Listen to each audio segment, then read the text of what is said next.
using protests policy. Protesting difference to change between, public policy is problematic. You heard it from the mouth of the dictator. And saying we're not going until this is changed in a way that is massively disruptive and potentially You heard it from the mouth of the Why is it frozen? Public policy to change, and we're trying to convince. Refresh? Is this I've been glitching, and I don't know why. Let's just see in small. Here we go. Tests to here we go. Demand changes to public policy is something that I think is worrisome. Using protests to demand change to public policy is something that you find worrisome. Sorry, to a certain That's the definition of a dictator. Protest, if you're protesting that the government is shutting down a safe injection site or something, you are asking for changes in public. I don't know what's going on. All right, let's end that. Boomer Tech is right. No, it's not. This is not me anymore. I blame Twitter. I blame the interwebs. I'm joking. It's who cares? What's up? Saturday morning. And I consider it, and I'm not being hyperbolic, I consider it to be like one of the darkest days in Canada. And it's the darkest day for Canada in my lifetime, without a question. I'm going to be 44 in May. In my lifetime, what has been a darker day for the future of Canada than what occurred yesterday? I can't think of any. And it's tough to stomach, it's tough to digest, it's tough to make sense of, and most importantly, it's tough to understand the people cheering this on. The people relishing in this, not just Trudeau, liberal sycophants, people who think this ends with their enemies. So for those of you who have not yet heard, this is, what's the date today? It's about a year to the day that Justin Trudeau came in with an iron fist of fury after a little over 3 weeks of not even bothering to talk with protesters who drove across the country to exercise their God-given right to protest. People seem to forget that although we have a charter of rights, they refer to, let me see if I can pull it up. They refer to rights that are God-given rights. The entire charter is to be understood under the supremacy of God, something along those lines. The word God comes into it. The word God comes into it because our charter of rights was crafted off of the American Constitution. I mean, I don't know if it was like literally like they said, hey, that's a good idea, let's copy it, but it was inspired. Freedom of assembly, freedom of speech, freedom of mobility, freedom of conscience, freedom of speech.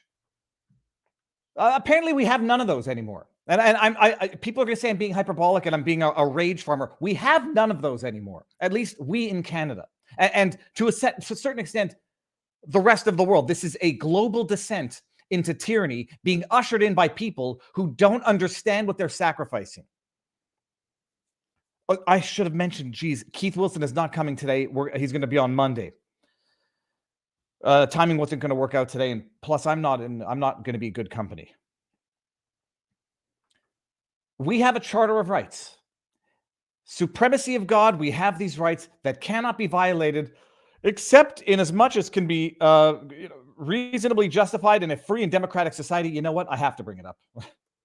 Let's go read the Charter of Rights and Freedoms. Let me bring this up here.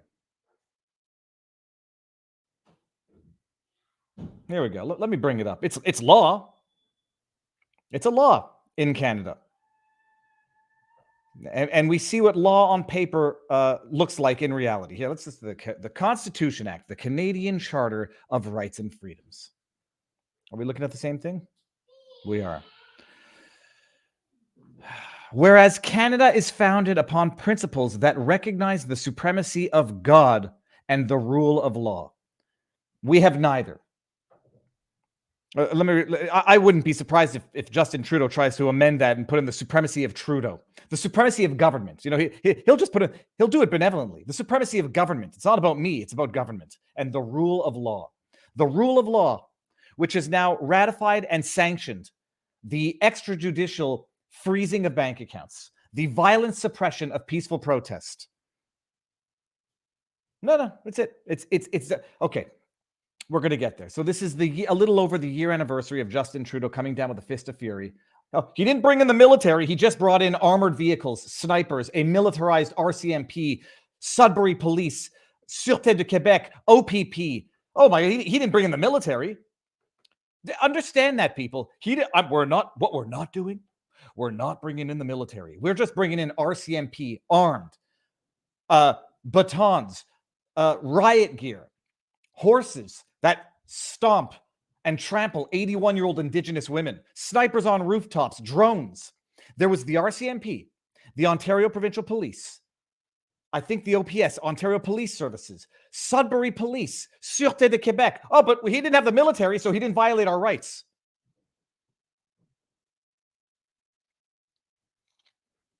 So it's a little over a year to the day that Trudeau, after having spent 3 weeks hiding from COVID, hiding in British Columbia, not engaging one lick with the protesters, just to talk. I mean, these are his citizens, after all. These are the citizens he's supposed to be governing.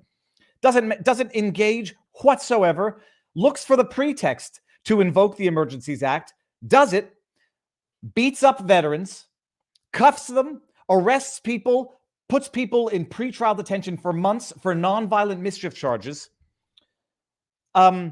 invokes the Emergencies Act. We have a 6-week hearing. It was actually more because they had policy after the 6 weeks of evidence. Commissioner Rouleau yesterday issued his final report.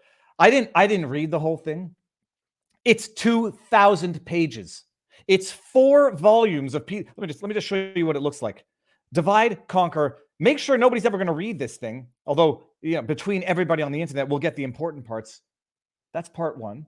Here we go. Look at this. Just what's this here? Final report, people. Here, go ahead and download it. Volume 1, Volume 2, Volume 3, 3 megabytes, by the way, 2 megs, 3 megs, 4, Volume 5, 7 megs, policy papers. Enjoy reading it. Let me just take the 2 meg one. Shut up, Meg. Sorry, that was. Let me just take the 2 meg one, and I've lost my window. How many pages is just? Oh, this one's only a cool 273 pages.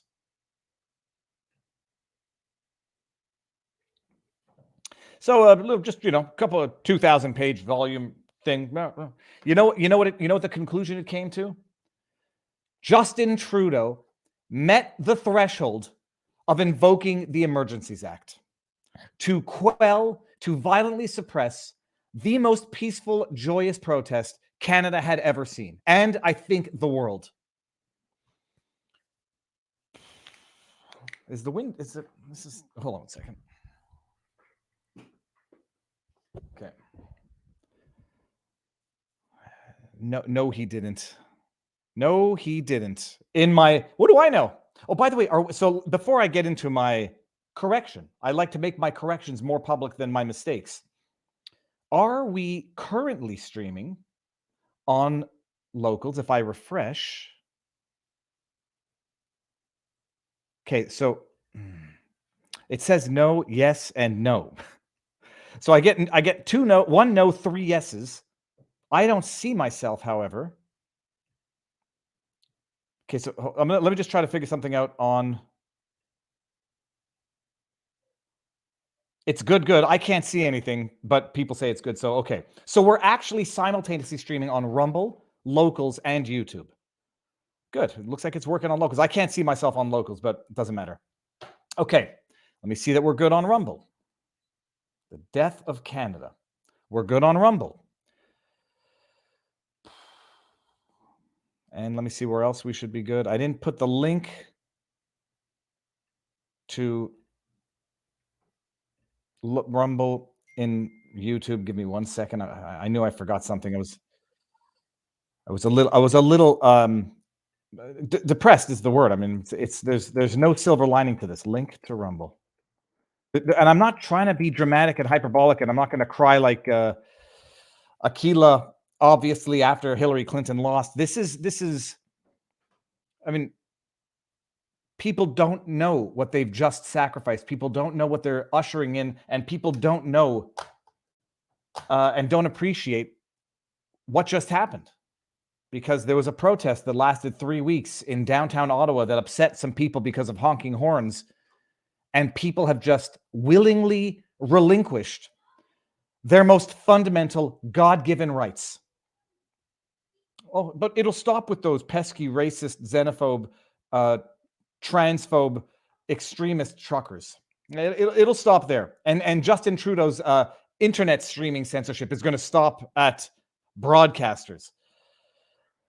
All right, so let's do the first thing of the day, which is going to be something of a correction. Now, there was a claim being made on Twitter that Justice Rouleau had family ties to Justin Trudeau. Let me make sure that we're seeing the same thing. We are. So there was a claim that Justin's aunt married a Pierre Rouleau, whose brother was Paul Rouleau, who is the Commissioner Rouleau. Call me late to the game where I didn't hear this or appreciate this, and I heard this yesterday or read it yesterday, and so I go to fish into this, not knowing the debate apparently had already been had on the interwebs. And sure enough, there is information that back in the day, here you got it here.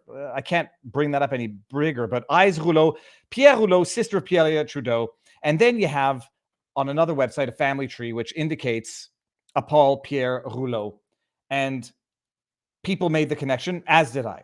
Then what happens is you go and you Google around, and then you see people referencing a Wikipedia page that had been altered after this information was public to remove this information, and you have people showing a screen grab of Wikipedia with the entry, Commissioner Paul Rouleau is the brother of a man who married Justin Trudeau's aunt, and people share that.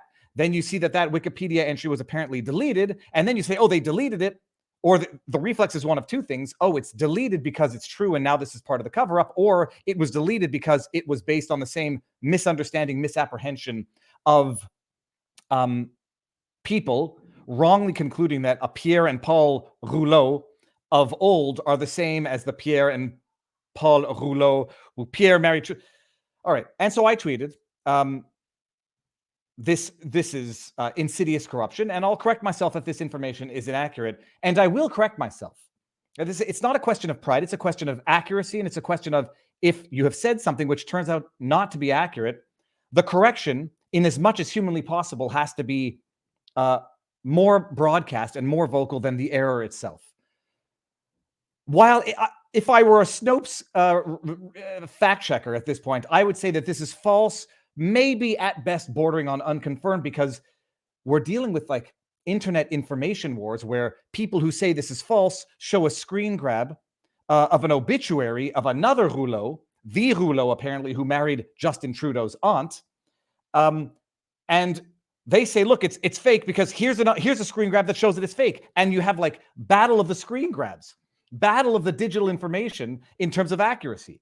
But by all accounts, it does look like it's a mistake between people bearing the same name. Rouleau is not exactly the most uncommon French-Canadian last name. And there's no necessarily even distant familial ties between Paul Rouleau, the commissioner, his brother, who seems to have been a Pierre Rouleau, Justin Trudeau's aunt, who married a Pierre Rouleau, but not necessarily the same Pierre Rouleau. So at the very least, unconfirmed, but probably more bordering on a confusion among names. And so mea culpa correction issue. So the corruption doesn't lie in familial, albeit distant connections, to the extent that it's actually not true, although potentially still true. It doesn't lie there. You know where it does lie? Oh, a little more directly than that. This is from Brian Lilly, who works for the Toronto Sun and not the Toronto Star. Lilly, don't use inquiry to sweep Emergencies Act failings under rug. Oh, they did that, Lilly. It's done. Not only did they use the Emergencies Act to sweep the failings under the rug, they ratified the government incompetence that led to the government invoking the nuclear weapon of legislation to violently suppress a peaceful protest. But that's where we're going to get there. Right now, we're talking about the Commissioner Rouleau, who does not seem to be the brother of the uncle-in-law to Justin Trudeau. it's not a familial corruption. It's just a political one. Listen to this. Paul Rouleau, appointed to the bench in 2002 by Paul Martin Liberal government, isn't simply someone who made a small donation or two or went to a cocktail fundraiser with a client working as a lawyer. He actually worked for the Liberal Party in the past. In 1983, he was part of John Turner's leadership campaign to take over when Pierre Trudeau announced his retirement. Rouleau then had a hand in helping pick Turner's cabinet once he won leadership, and is described in various media reports as either his executive assistant or appointments secretary in media reports from that era. Rouleau could be completely impartial. Sure, he could, if he does his job right. Or he could do what the government wants, which is look at everything but government actions, which isn't what the part of the Emergencies Act mandating an inquiry calls for. Okay, so here we go. So, yeah, it seems that the corruption does not come from familial relations, although it might still. It comes from much more immediate and much more direct political affiliations. Maybe he can be impartial. Maybe he can. So, correction number one, and I said I would correct myself if the information turned out to be inaccurate. It looks like there is not the familial relation that some people thought there was. And oddly enough, in this era of digital information warfare, Wikipedia entries and deletions can be weaponized in both ways, where people can go and add something wrong or false to a Wikipedia entry. But then when people see that wrong or false entry being deleted, they think it's deleting a true entry. And the destabilizing of society and information itself takes effect. The corruption is just pure political corruption. Political ties, political affiliation, political support, and lo and behold, Justin Trudeau went from having to have a press conference in which he probably would have had to announce his resignation to being empowered to do exactly what he did a year ago, violate every one of our most sacred fundamental rights and get the ratification of a government inquiry conducted by a partisan commissioner with political ties to the very party that he was investigating. Nothing to see here.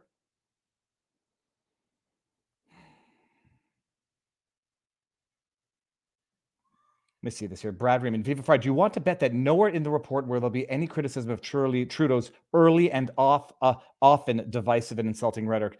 Hey, dude, I can't read that unless they put that 2,000-page thing on audiobook. I'll get the highlights, which we're going to go over now. Oh, let's get some chats. Foregone conclusion and show trial justification. Here's my problem with that. I did not think it was I thought it was a foregone conclusion that it would be a slap on the wrist.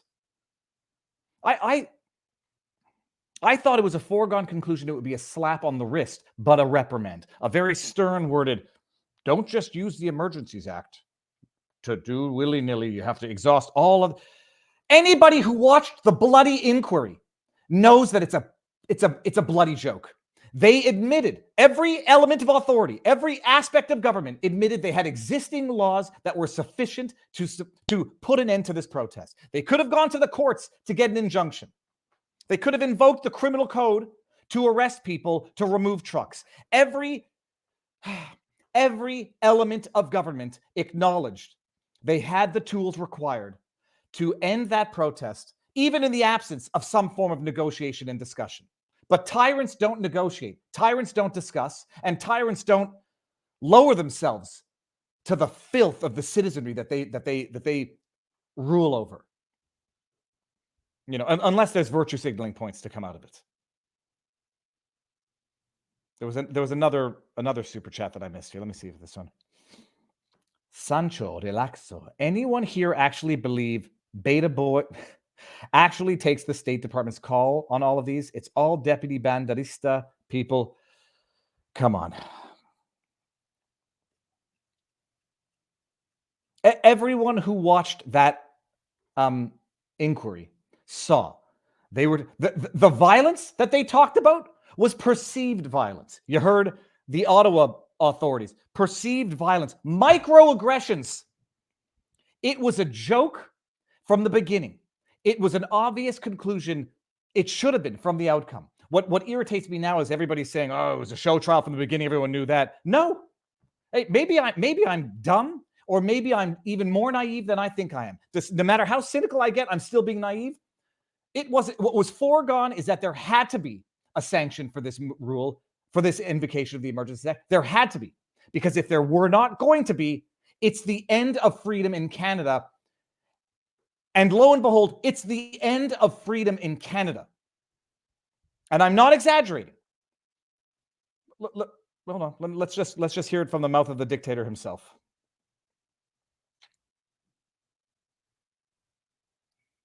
Here. Oh no, we got the using protest. Let's just hear it from the mouth of the dictator himself. Where is it? Tabarnouche. I opened the thing. I had. Okay, Lawton, Justin Trudeau. Here we go. Let's listen to this. Let's break this down. Well, maybe we'll go through the full 7 minutes of it, as much as it will make people barf. I'll say what I was going to say afterwards. Here, let's go. Bonjour tout le monde. Bonjour tout le monde. Je suis ici aujourd'hui avec la vice-première ministre Freeland. Look at the face of someone who got away with political murder. Whether or not he knew from the beginning, this speech could have been one of two things: a resignation in shame at having violated the sanctity of a free and democratic society, or a victory lap. And he's going to be so gracious in victory, as abusers typically are. Look at all of them. Look at Mendocino in the back. I can't believe it happened. I can't believe we got away with it, people. Mendocino, who lied about the RCMP asking the federal government to invoke the Emergencies Act. Look at that. Look at that smug smirk in the back. We did it. We killed Canada. Et les ministres Blair, Lametti et Mendocino. Je veux commencer par remercier le commissaire Paul Rouleau et tous les gens qui ont participé et travaillé pour faire aboutir le rapport de la Commission sur l'état d'urgence. The Commission's report. We were very clear from the beginning that invoking the Emergencies Act included the launch of a public inquiry to look at how and why we got there. Stop it. An abuser taking credit for something that he has no right to take credit for it. We were very clear from the beginning that we were going to call the, what did he say here? Let me see. The Emergencies Act included the urgence. We were very clear from the beginning that invoking the Emergencies Act included the launch of a public inquiry to look at how and why we got there.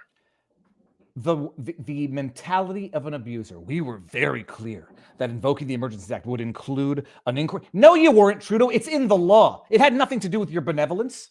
And you tried to limit the scope of the commissioner's investigation. You tried to limit what the commissioner was going to look into because I guess you didn't know the fix was in back then. You don't get to take credit for this. You didn't do it as an act of benevolence. It was in the legislation itself. I suspect you knew at the time it was going to happen. But imagine this abusive tyrant now taking credit for the transparency, saying we were always going to, I was clear that you were going to investigate it's in the law. It was always in the law. This was an essential step to ensure transparency and accountability.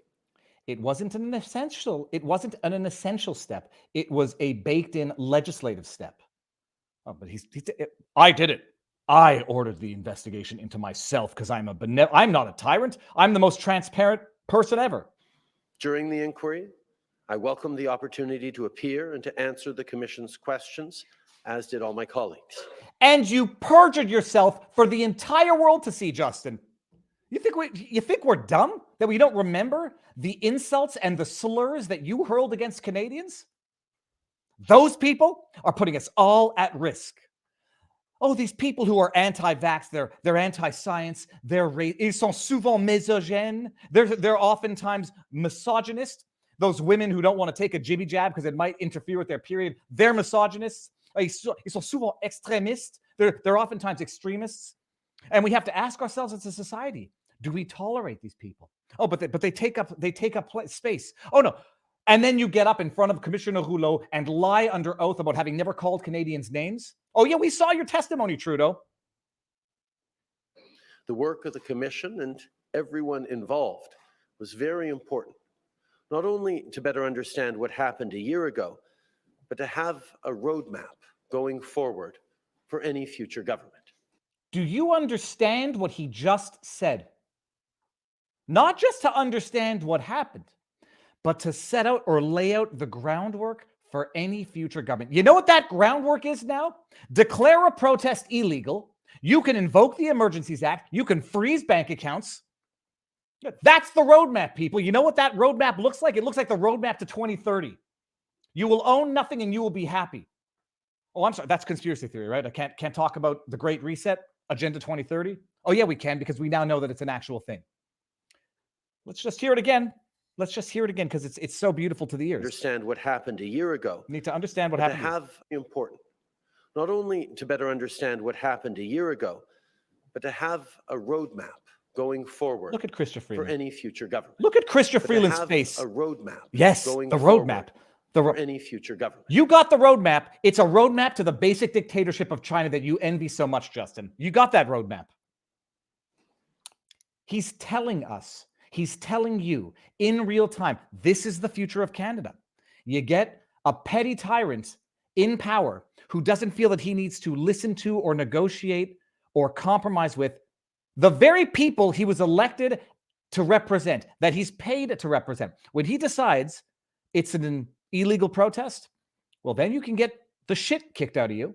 You can get your bank accounts frozen with absolutely no recourse. And understand this, Commissioner Rouleau ratified the extrajudicial freezing of bank accounts. He ratified it. Said it's an inconvenient fact that it also, captures spouses of people who were at the protest, as if that's the biggest problem. Ratified tyranny. It's a roadmap for future governments. Yes, it is. Today, the Public Order Emergency Commission stated that the very high threshold to invoke the Emergencies Act was met. Oh, the very high threshold. Bouncy castles, hockey playing on 4 blocks of downtown Ottawa. It was met. That's the threshold, people. The threshold has been met. That's the threshold. Enjoy the hell we are collectively ushering in. He found that what we experienced last year was a national emergency that threatened the security of Canadians. A national emergency geolocated to downtown Ottawa that threatened the security of Canadians because of, let's even call it a disruptive protest, an extended disruptive protest, geolocated in Ottawa, was a national security. It reminds me, who's seen the movie The Jerk? When Steve Martin is at the fair and he's talking about, step right up, you can win a prize. Anything on this wall, in between these 2 panels, anything in this small area located between the toothpaste. And yeah, it was a national emergency. What was geolocated in downtown Ottawa posed a national security. And you know how the judge might have gotten to the national security issue? Diagon. We'll get there. A national security threshold had been met because of a protest, an extended disruptive protest, geographically limited to downtown Ottawa, Parliament Hill. The roadmap has been set, people. Our job as a government is always to keep people safe, and invoking the Emergencies Act was the necessary thing to do to remove the threat and to protect people. Oh, the threat of the protest. Because you remember little liar in the back there, Mendocino, said that the truckers were threatening women with rape. You remember that? I remember that. I couldn't get all these clips lined up, but trust me. And if I make a mistake, I'll correct myself.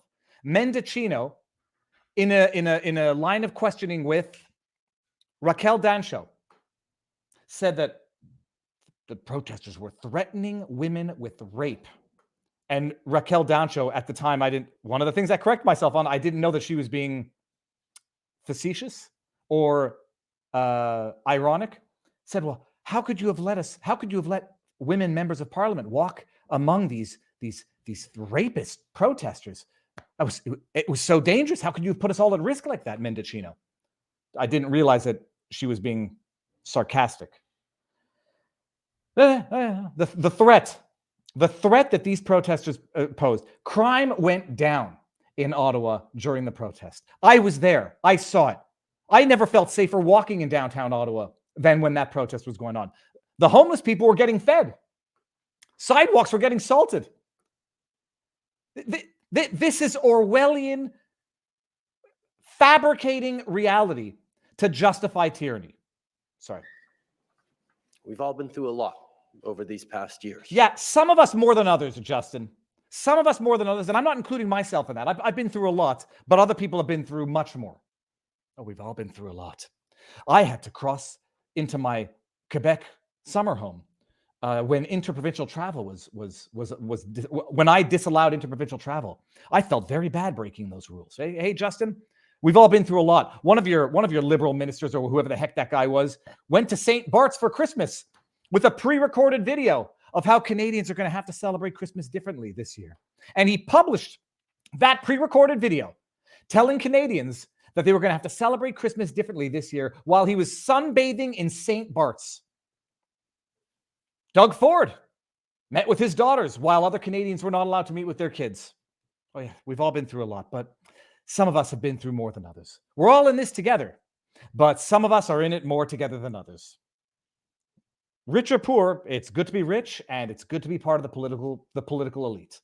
Canadians have been stressed, faced real financial challenges, and lost loved ones. No, we have not been stressed and faced real financial challenge. You have stressed us. You have subjected us to financial challenges, and you and your provincial counterparts prevented us from being with loved ones while they died.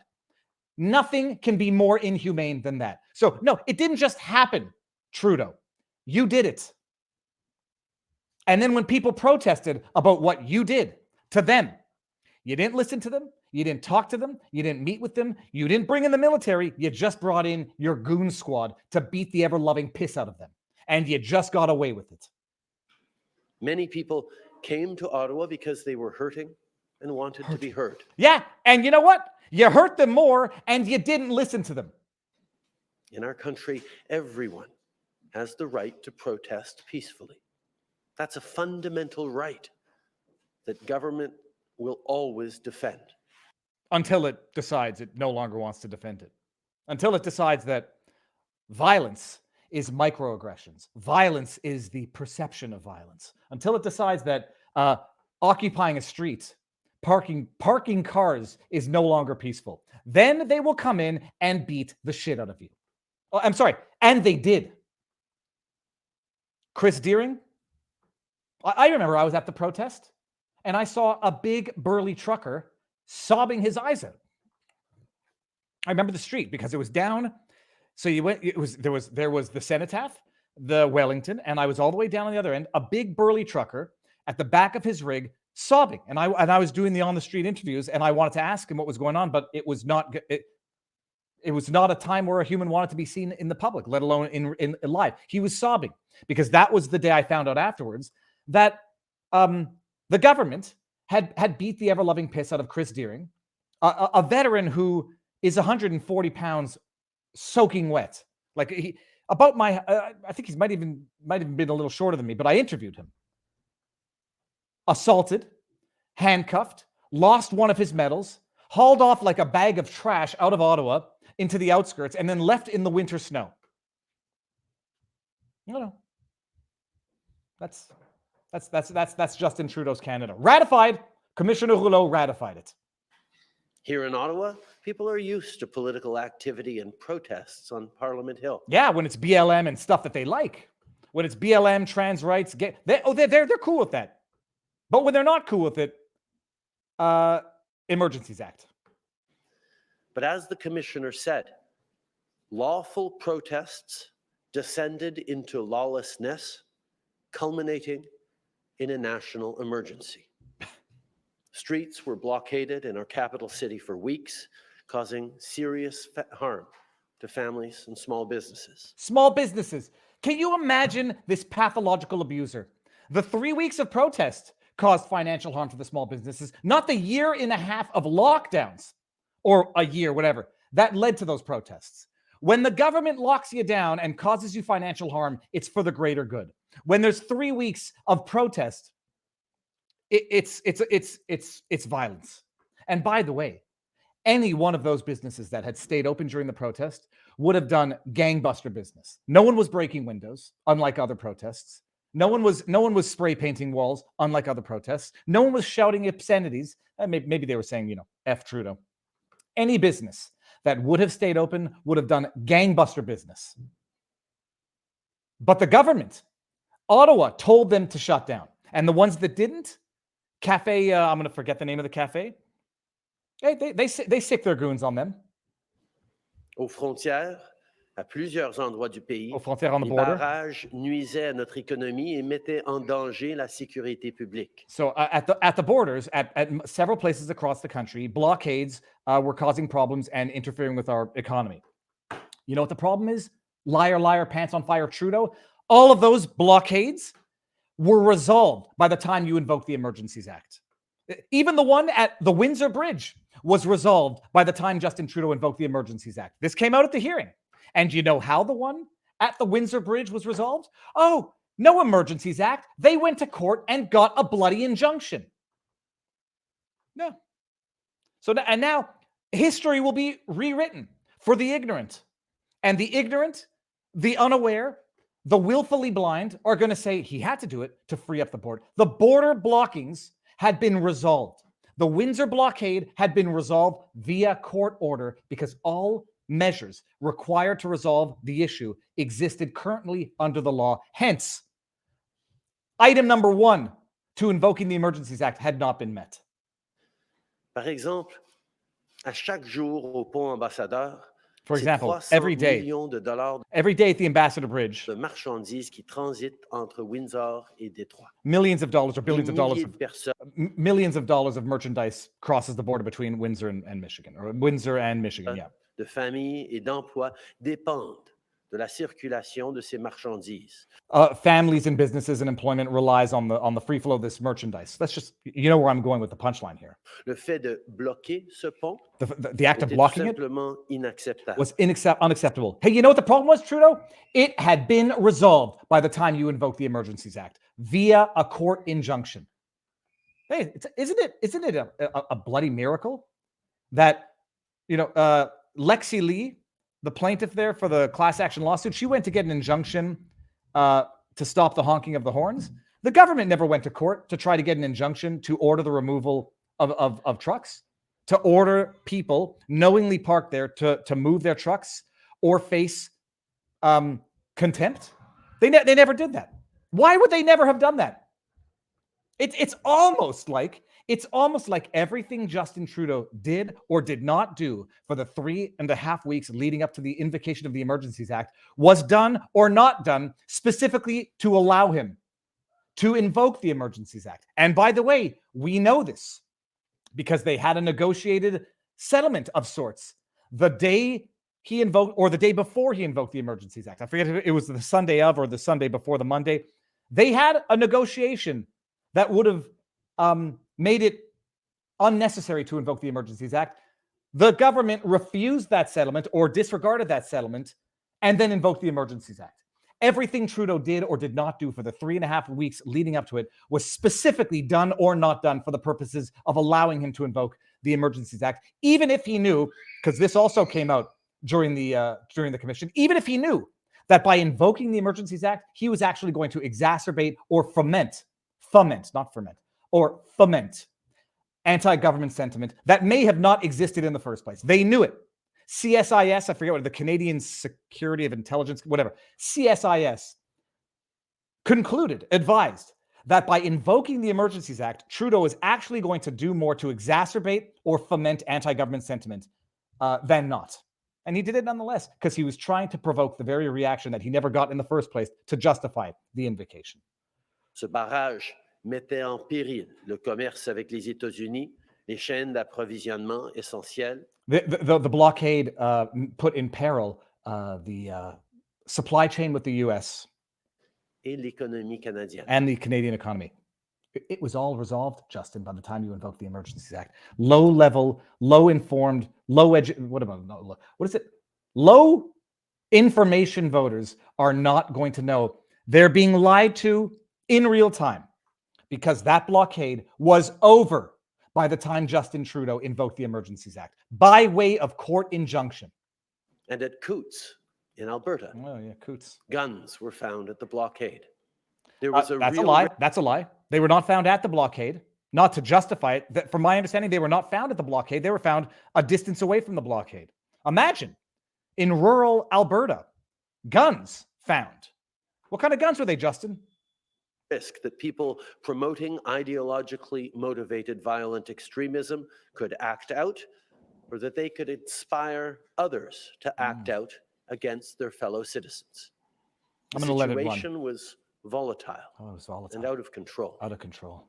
The Emergencies Act provided us with more tools to safely bring the illegal blockades and occupations to an end. It provided us with more tools. Oh, I'm sorry.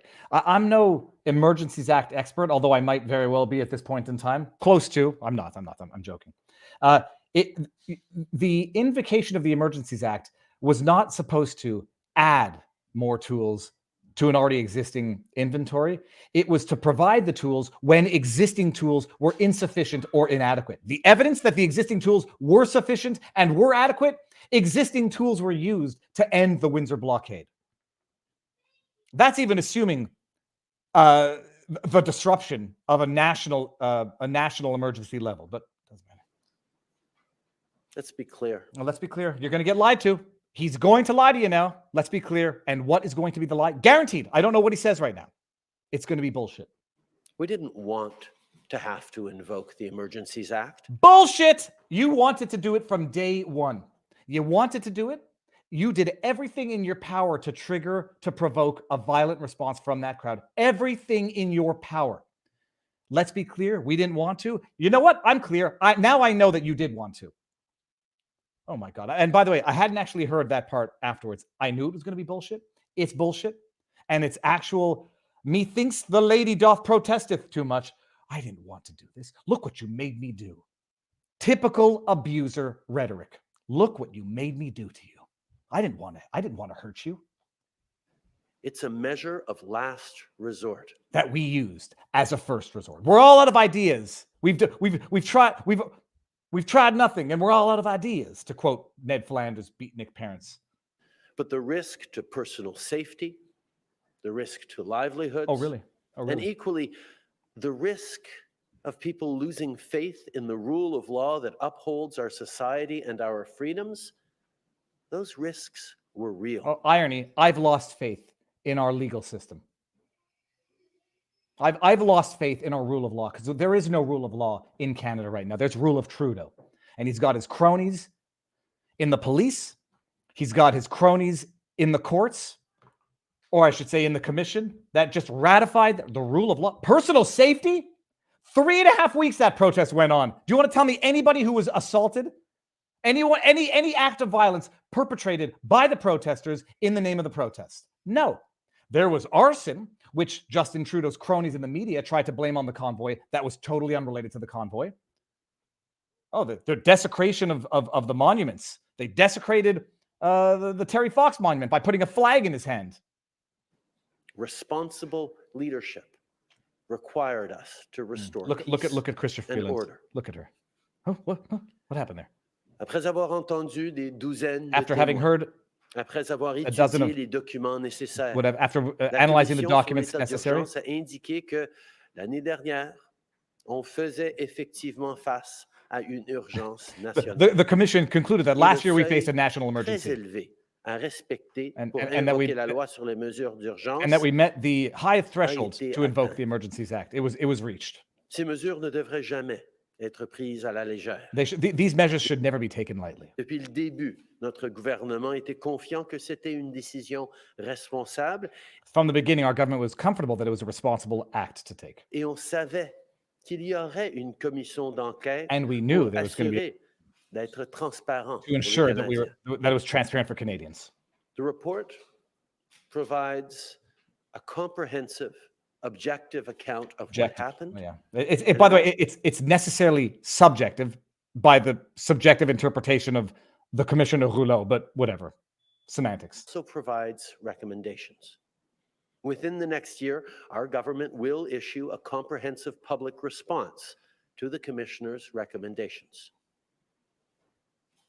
On est tous d'accord qu'on n'aurait jamais dû en arriver là. We're all agreed we Mais on should est have tous gotten here. d'accord qu'il y a des leçons importantes And à we all tirer agree that pour there's tous les important gens lessons impliqués.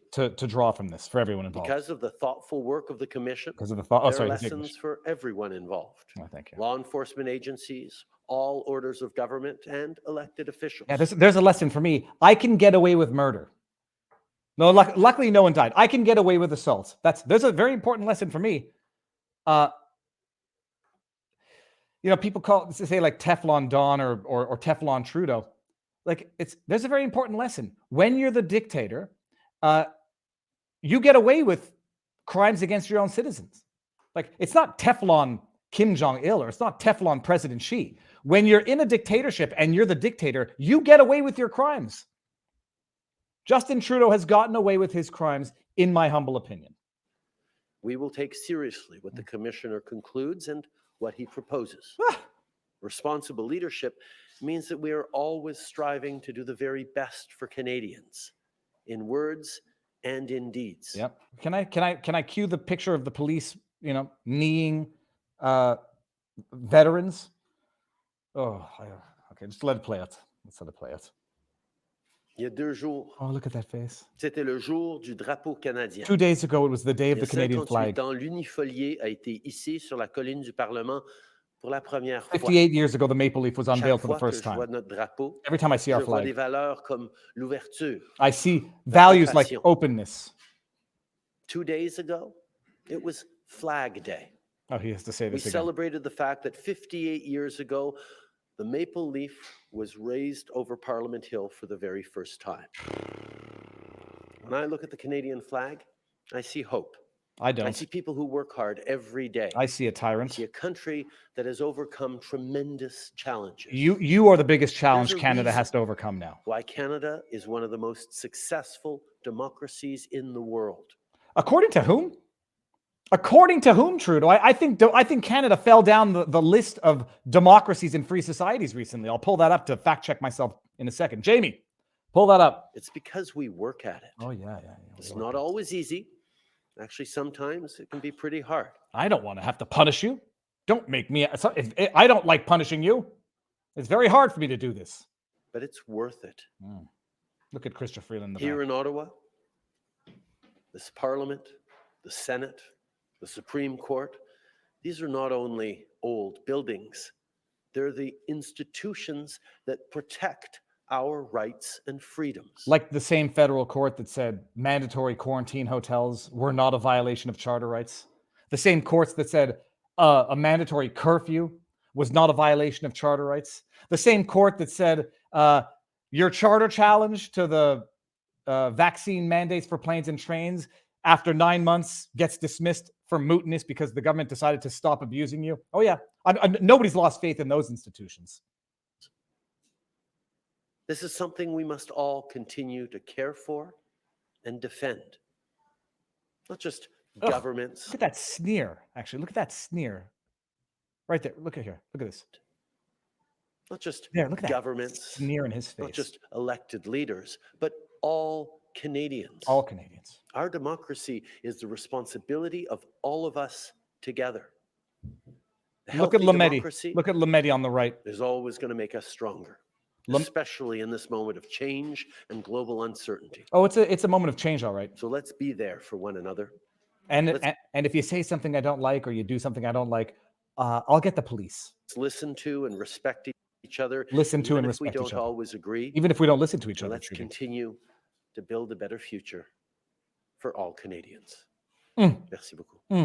Hold on 1 second. Canada list freedom. Chart? Rating. There you go. It was rating. Let's see here.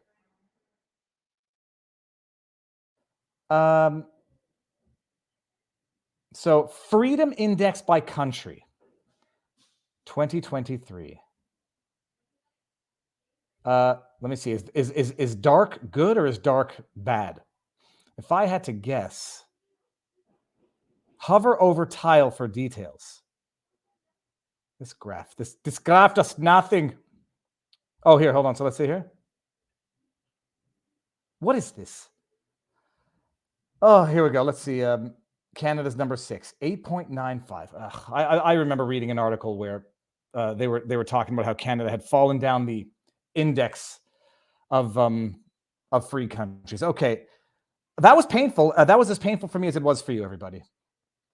Okay, now what I'm going to do, because I forgot to do it, I'm going to end this on YouTube. Come on over to Rumble and or Locals. vivabarneslaw.locals.com. I'm going to end it on YouTube. Let me just make sure that I pinned the comment. I did. I'm going to read some rants when we get to Rumble. And I'm going to see if I haven't missed any. So here, everybody, get ready to move on over. Because we're moving on up to Rumble side. Okay, go to Rumble. Did I miss any Rumble, any super chats in YouTube? Let's, for the sake of it, just see if we're still monetized on YouTube. Not that I give a sweet bugger all. YouTube tends to hate Justin Trudeau's voice. Oh, we're still good. Okay, now did I miss any? I don't think I missed any super chats. Okay, guys, head on over. We're 2,500 people on YouTube. Let's move on over to Rumble and support a platform that supports free speech. Ending it now on YouTube. See you on Rumble. I'm going to read some rants and go to the Viva Barnes Law local live chat, and we're gonna continue with some more stuff. I've got highlights from the report. Diagon. I now truly understand how, in some circumstances, not all, in some circumstances, extremists are not born; they are literally created out of whole cloth. Ending on YouTube, going to Rumble. 3, 2, 1, done. Now there was a chat. There's a Rumble rant, which I saw here because I'm using the Ginger Ninja recommended the rants thingy thing. Okay, whatever. I can see all the rants now. I'm gonna go through them. A $5 Rumble rant. Oh, hold on. I can do it like this, so we can all share and view at the same time. Deep breaths. Okay, Cooley Bob. Let me see. Cooley Bob. Cooley. The Canadians must rescue themselves from this tyranny, including breaking the country up if necessary. Okay, we got $5 from HPR Man. Viva calm, can't be good for your blood pressure. It was an inquiry, not a judicial review. That's upcoming. Might be the same result, but calm, Viva calm. First of all, I despite what I am calm. I'm sad. I mean, it's an actual sadness. It's like witnessing the death of a friend. There's an actual. It's not a metaphoric death. This is the death of the Canada that I ever thought I knew. And maybe I was just wrong and I misunderstood Canada from my childhood, and it's always been this way. I feel like I'm watching the death of a friend. It's like, let me take this out just so I can, in the movie Braveheart.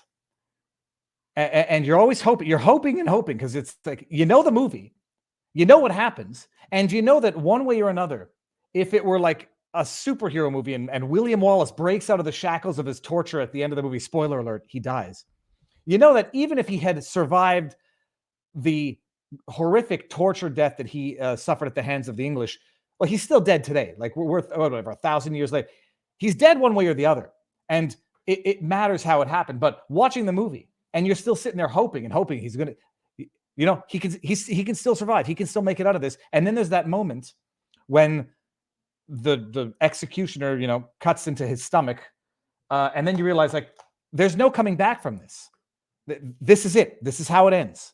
Now, part of me feels that way about what's going on in Canada. I know, I'm not overreacting, but I'm certainly reacting.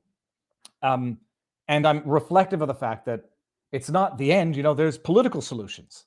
That, Pierre Poilievre can get elected and he can turn everything around. Maybe the people can politically rise up. Certainly, no one's going to protest anymore. Fudge. Go protest. Have your bank account frozen.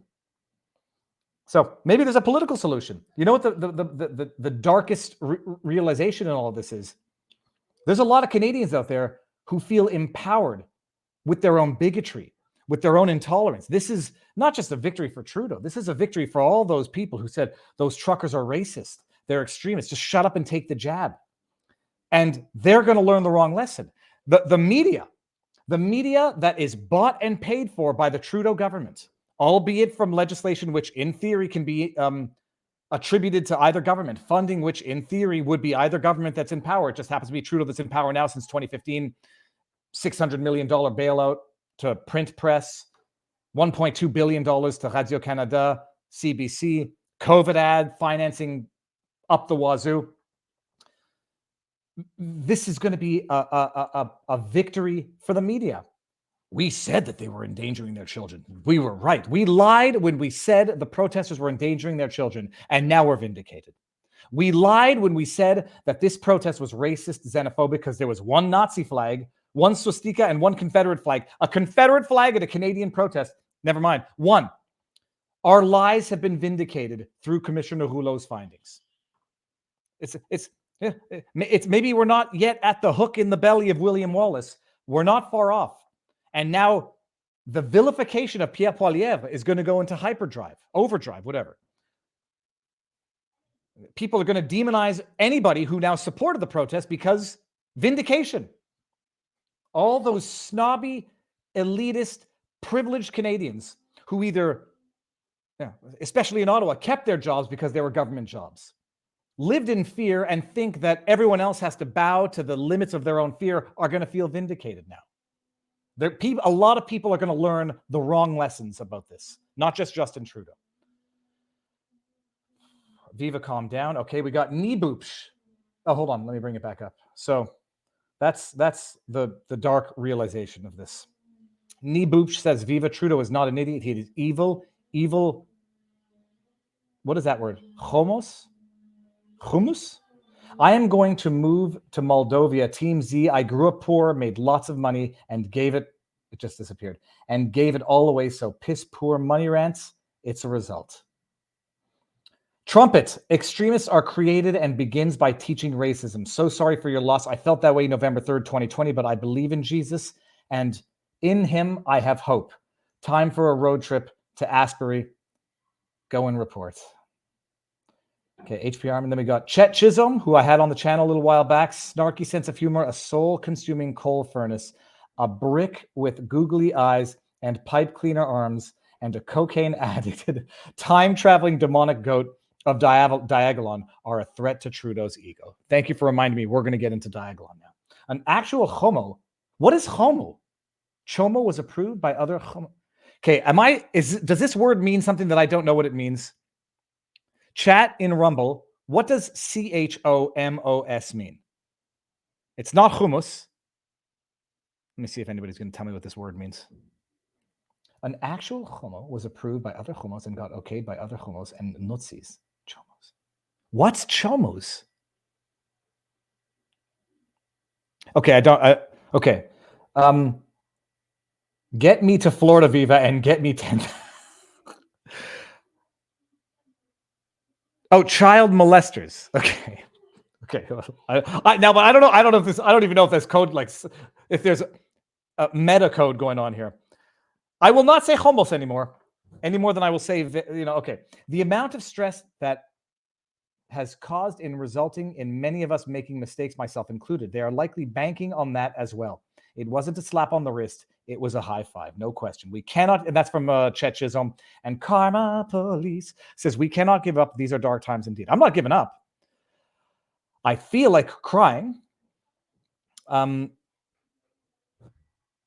I'm a man and I don't cry. I don't cry unless I'm listening to that song by Angels and Airwaves. Love Remix, #2. It's a great song. Diagon, people. Well, first of all, hold on. Let me go to the chat here. See now what I can actually do. So in the chat on vivabarneslaw.locals.com, it says, yes, Biden is worried, Trump making them look bad. Okay, if you guys are seeing the stream now, what I could in theory do after all of this is actually, why does it say time elapsed 15 minutes? That's definitely not right. Okay, I don't know what's going on with the stream on locals, but there's an easy way to find out. Before we get into Diagon, let me just go on my phone and see what this looks like. Click here to join. It looks like you're already started the stream from another device.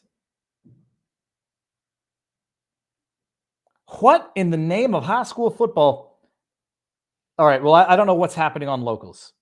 Let me ask Eric Hunley if he can see this.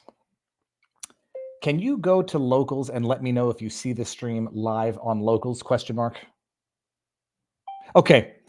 What's Diagon? Asks Dallas Aussie Dog. Good question. Let's talk about Diagon and the ideologically motivated violent extremism.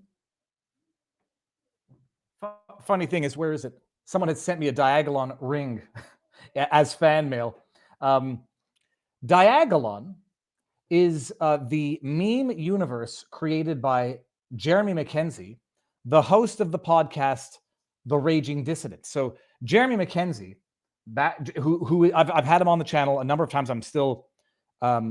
We still have that fundraiser, a GoFundMe / I'm sorry, Give Send Go, not Go F Me.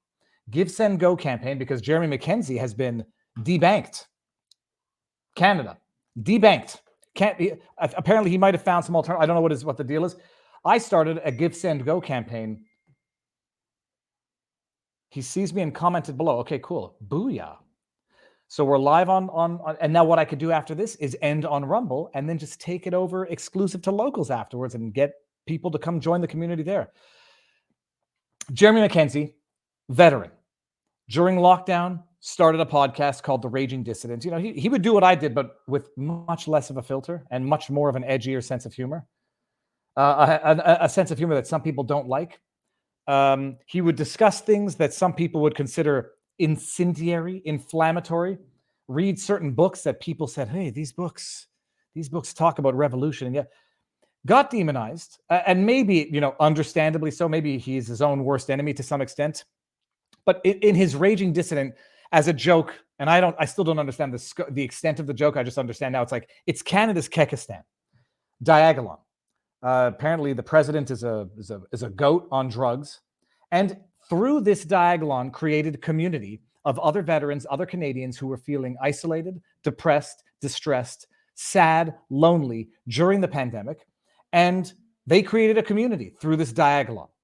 A community which a government now takes as a network of militias. What ended up happening? At one point, as a joke, when people said, I forget where the joke started, where someone made a joke about it being a militia, and so Jeremy and a bunch of people, let me see if I can pull up the picture. They took a picture, Diagon militia images. They took a picture of them holding guns. Like hunting rifle type guns. Let me see here. This is the picture. So they made a joke and posted this picture. I don't want to make it bigger. Diagon, extremist threat or online joke. CTV News. Let me see here. Are we looking at the same thing? No, you're still on the results page. And so they posted that picture, which was redacted as a joke, where they're holding what appear, they appear to be hunting rifles, or, but they're definitely, I presume, lawful rifles under Canadian law, because A, nobody's that stupid, and B, the laws in Canada are exceedingly stringent. They take this picture, the joke becomes a reality to people who don't know that it's a joke, fall for the joke, and then have to make it a reality to protect their own ego, like the ADL did with the OK symbol being a white power symbol. You fall for the joke, you feel stupid on a public scene because you fell for the joke and you're not as smart as you think you are. And so in order to defend your own ego, you got to make the joke real so that you didn't fall for a joke. It's real. ADL did it with the white power symbol, the OK sign, white power, like the W with the fingers and the P with the they had to turn it into an actual symbol of hate because too many people fell for the joke. So got to protect their ego. The government fell for this militia. And where it came to a head, they fell for this pretend militia that had networks across the country, which were actually communities of people looking for companionship. Companionship has a sexual term, but you know what's the word I'm looking for? You know the word I'm looking for. They're looking for community support during the most devastating, abusive 3 years anyone has ever lived through. They see this picture, because they're idiots, because they live in literal, it's not ivory towers. They just live in their political towers in Ottawa. They don't know what the hell's going on in the real world. They think this is an actual militia that's actually coming to overthrow the government with this convoy. But what ends up happening in Coutts, let me get the picture from Coutts, because that's the other one that was in Coutts. Here. In Coutts, when they made the arrest of the gun cache, which is a very, very suspicious thing, all of it to begin with, they seized a cache of weaponry. And now I'm looking at that. I'm no firearm aficionado. There appears to be a machete in there. If I open this up, am I going to see the picture in a manner that allows me to make it bigger? No, I'm not going to. There appears to be a machete in there. Anyhow, so there's a cache of weapons. These all look to be legal. I mean, the one in the middle looks like a duck hunting pump action shotgun. You look like you got rifles on the left, magazines on the right. In Canada, magazines can only carry a maximum of 5 rounds. I presume that these have not been extended, but maybe they have. This whole discovery of the cache was a very suspicious thing to begin with. Not on the border, well away from the border, from what I understand. If I'm wrong, I will correct myself and chat correct me. But if you look real close, okay, look at that green vest. It's going to be tough because I can't actually bring the image up. If you look at the green vest under or above the rifle on the bottom, next to the 2 magazines on the shoulder straps, you see what appears to be a black patch with a white diagonal stripe through it. Do you see that, chat? That's the Diagon patch. So when they made this arrest, when they discovered this cache of weapons, they found a patch of Diagon on what appears to be a ballistic vest. I'm not sure if it is. I don't know, but that's what it is. And they came to the conclusion now that this was someone who was violently motivated by the extremist ideology of the Diagon militia.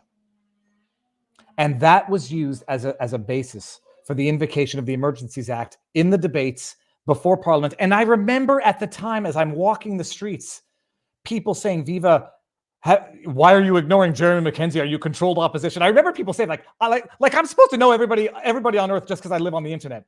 I remember people saying that I had no idea who Jeremy McKenzie was from a hole in the wall. I had no idea Diagon came up in the debates in Parliament, but it did, because these idiots who live in an isolated, insulated ideological silo don't even know what the hell they're talking about, and then take firm positions based on ignorance, and then in an attempt to justify their own ignorance, they have to make their mistake reality. So Diagon became ideologically motivated violent extremists, and anyone who networked, anyone who was part of the community, you suspect.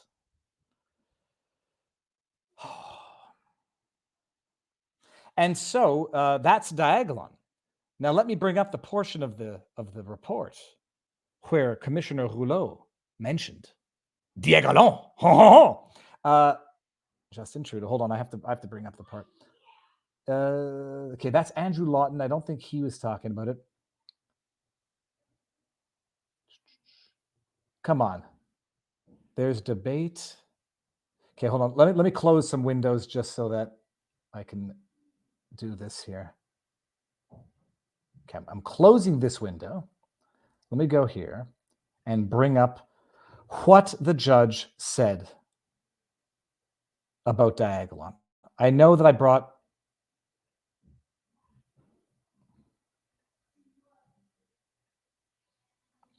Okay, hold on. I'm just going to go get it from my Twitter feed. Give me a second. Sorry, peeps. The judge concluded that Diagon was a real threat. Very scary. And disregarded Jeremy McKenzie's testimony. Jeremy McKenzie, for those of you who may not have paid attention, Jeremy McKenzie testified from jail. Why did he testify from jail, you might ask? Because charges were found and laid against him for assault, battery, apparently pointing a firearm at somebody. He was arrested in Nova Scotia, placed in solitary confinement for refusal to submit to a COVID test. Placed in solitary confinement because he's not jabbed, and refused to submit to a PCR test where they, stab your brain with a Q-tip. from Nova Scotia, hauled cross-country to Saskatchewan on a national warrant or a nationwide warrant, where he was put in jail for over 2 months. So he testified from jail. And now it all makes sense. Like, life can only be understood backwards, but must be lived forwards, Kierkegaard. They got what they needed from that arrest. If they drop those charges in 2 years, if he gets acquitted, which he, by the evidence sounds like he should, they got what they needed. And that was someone testifying from jail. The big bad boogeyman, Diagon militia extremist founder, testifying from jail. The image of his testimony, it was enough to leave an impact. In a cement cubicle, clean shaven, emaciated for anybody who knew him, or looked at least a little like he'd lost some weight, in a suit, testifying between cinder blocks before the commissioner. And Rouleau sits there. I'm sure he looked at him and was like, look at this common criminal testifying from jail. I now get to disregard his testimony for the most obvious reasons. He's a criminal. And it makes sense now. Here we go. This is just one element. I'm going to go to the report and just Google Diagon and see what the commissioner had to say. Listen to this. I now understand that under some circumstances, extremists are not born, they are created. The government so bent on the fabrication that the Diagon meme is a serious threat, the commissioner chose to believe the fabrication in order to perpetuate it. Look at this. I do not accept Mr. Mackenzie's evidence in that regard. Here we go. Sorry, let's start up on the top. Another controversial group associated with the protests was Diagon and its founder, Jeremy Mackenzie. Diagon, hey, cue the CTV talking point, Commissioner Rouleau. Diagon may have started as a joke on Mr. Mackenzie's podcast, but it has grown into a larger community. Okay. The Royal Canadian Mounted Police, the ones that stomped an 81-year-old Indigenous woman with a horse, the ones that savagely assaulted nonviolent protesters, veterans, some of them, that RCMP has described Diagon. Well, by the way, the same RCMP that was text message joking internally about how funny it would be if one of the horses got injured and had to be euthanized or something along those lines. Jeremy Mackenzie broke that story about that text message among RCMP. That RCMP. The judge does not accept, as we know, Mackenzie's testimony, but he accepts the RCMP, which made jokes about what might happen if they pranced a horse around a crowded protest in the dead of winter. That RCMP has described Diagon as a militia-like network with members who are armed and prepared for violence.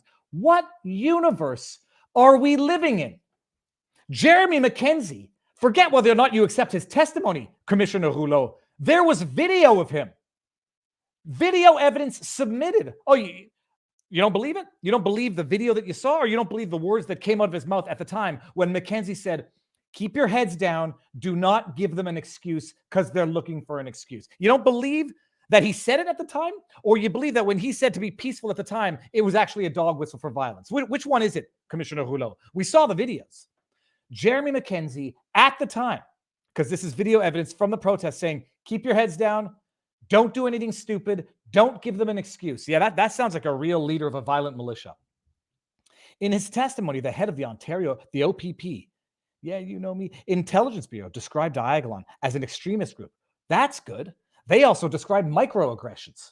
They also described the perception of violence. You could describe anything the way you want.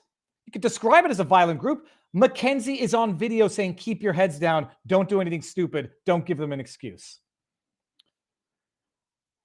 Mr. Mackenzie strongly rejected these characterizations when he testified, asserting that they are the product of certain individuals and groups, including the RCMP, with ulterior motives. I do not accept Mr. Mackenzie's evidence in that regard. I am satisfied that law enforcement's concern about Diagon is genuine and well-founded. The same RCMP that was joking about bringing horses to a protest and what might happen. The same RCMP, the same OPP, or whoever it was, the fact that a ballistic vest was seized by the RCMP during the protest in Coutts, along with numerous guns, bore a Diagon patch suggests as much. Oh God! Wow, what a convenient thing that is. It allows you to disregard all the evidence. It allows you to disregard real-time live stream video from the violent extremist head of Diagon himself, Mackenzie, to not be violent. to be peaceful, to don't give them an excuse. And the RCMP that screwed up pretty much, at every step of the way. Well, now I believe them. Now I believe that, their assessment of reality is reality. Okay. Let's go back here and do some Rumble rants. Court Mocker, $20 Rumble rant says, donned my kangaroo suit and bounced around in front of the corrupt Vernon, BC courthouse yesterday. Uncle Paul Rouleau is not by far the only corrupt judge in this country. And then Niboopsh, $2 Rumble rant says, Viva and I are both Canuck J-words. Jews? And French ones. My French is 0. My Hebrew and Yiddish are 0, but patriots will support our state or I bounce to Team Z Moldova. I am not Slav. My Hebrew is actually decent. Never learned Yiddish. Tried to learn German at the age of 15. It doesn't work. Like, you have to have a... I'm not your buddy, guy, says Viva. Can you help me escape? I'll be forever in your debt. I am terrified of the future. And this proved there are no checks and balances and people will just follow orders.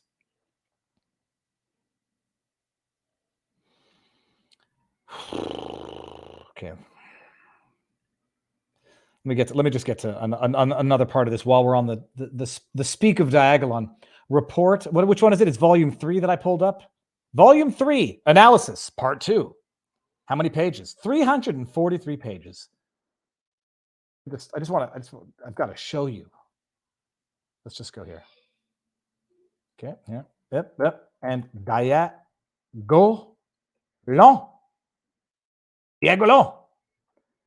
Here we go. Another contract. Okay, so we got that. We got this reference. 2, 3, 4, 5. Okay. And then where else? The most troubling connection between protest locations is the presence of Diagon members in both Ottawa and Coutts. Mr. Mackenzie was in Ottawa meeting and recruiting Diagon members. Can you believe that this is how a commissioner, this is how the highest levels of our government are actually talking? It's a bloody joke. This report is a bloody joke. It would be funny if it weren't so tragic. Although he did not travel to Coutts, Chris Lysak, a Diagon community member with whom Mr. Mackenzie had met previously at a Diagon event, was in Coutts and was arrested. Oh my goodness, imagine that. One person who listens to Jeremy Mackenzie, one of 20,000 people was arrested. Hey, by that rationale, what do we say about everyone who follows Justin Trudeau? Twice convicted of ethics breaches. I guess they're all guilty of ethics breaches. No. Where were we? He was arrested. The RCMP believes the ballistic vest displaying the Diagon logo was Mr. Lysak's vest. In addition, Mr. Mackenzie's connections to Mr. Lysak, the Canadian Security Intelligence Service, reported that Alex Vrend, a friend of Mackenzie's and a Diagon supporter, collected donations to pay transportation costs to protesters to both Coutts and Ottawa. Oh, hey, by the way now, raising funds to help people go to a protest, illegal. Sorry, it's not. I shouldn't say illegal. Can justify, So let's go to the next paragraph. Where are we? Given law enforcement's characterizations of Diagon, these connections are troubling, but there is little evidence of significant widespread coordination between Diagon supporters in Coutts and Ottawa. To the contrary, in a report on the merits in Coutts, the RCMP noted that there has been no information uncovered to suggest that there is an organized effort between individuals charged in Alberta and individuals involved in the protests, in the Ottawa protests. Okay.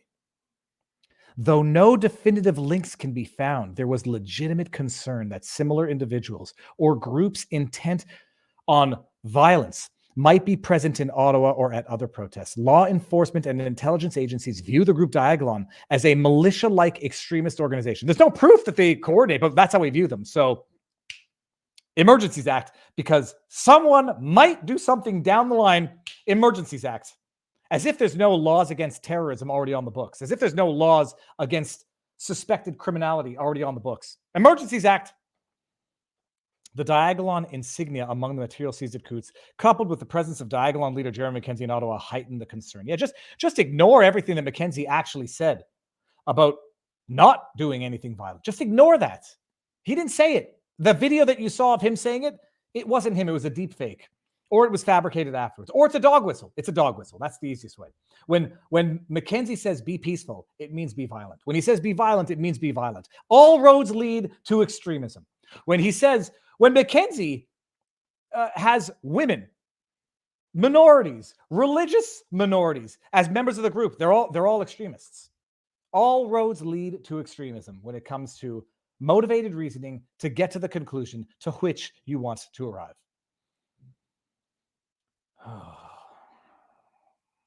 Okay, so let's see here. What time is it? 12:35. Okay, there's still more here. I'm not reading the entire report, so anyone wants to, write off my opinion. You didn't even read the entire report, you lazy bastard. How dare you have an opinion? I'm not reading the entire report. It's like watching a video of euthanizing a pet. It hurts my heart to read the rubbish coming out of this. They met the high threshold. Yep, they met the high threshold. And then in a 7.5 minutes of Trudeau explaining how they met it, he refers to an event that had been resolved by the time they invoked the Emergencies Act. Nothing to see there, folks. Okay, I'm just going to go to see what I've got here. What's this? Okay, this we already saw. Okay, using protests to demand public change is something that Trudeau finds problematic.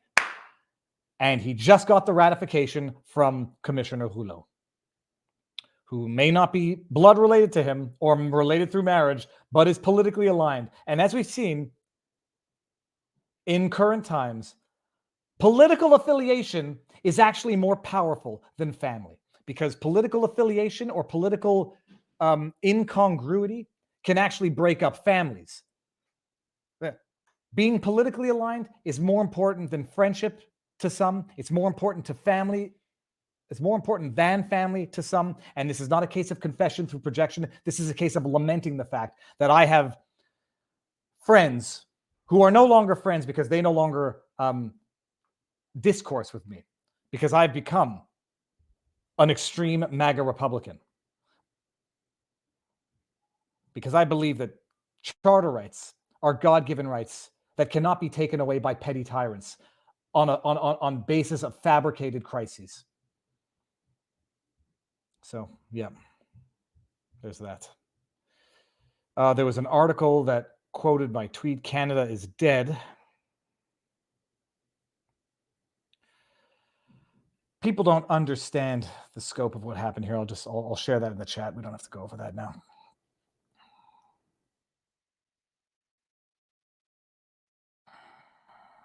Okay, let me just see the windows. Oh, Andrew Lawton. Sorry. So he went through some of this. Thing is, we're going to have to rely on aggregating knowledge and information of everybody, and then making sure it's contextually appropriate. But listen to this. This is Andrew Lawton. If you don't know who he is, you should. Broadcaster, columnist, speaker, attempted politician, senior journalist, True North Center. I wonder what they're going to do when Bill C-11 passes.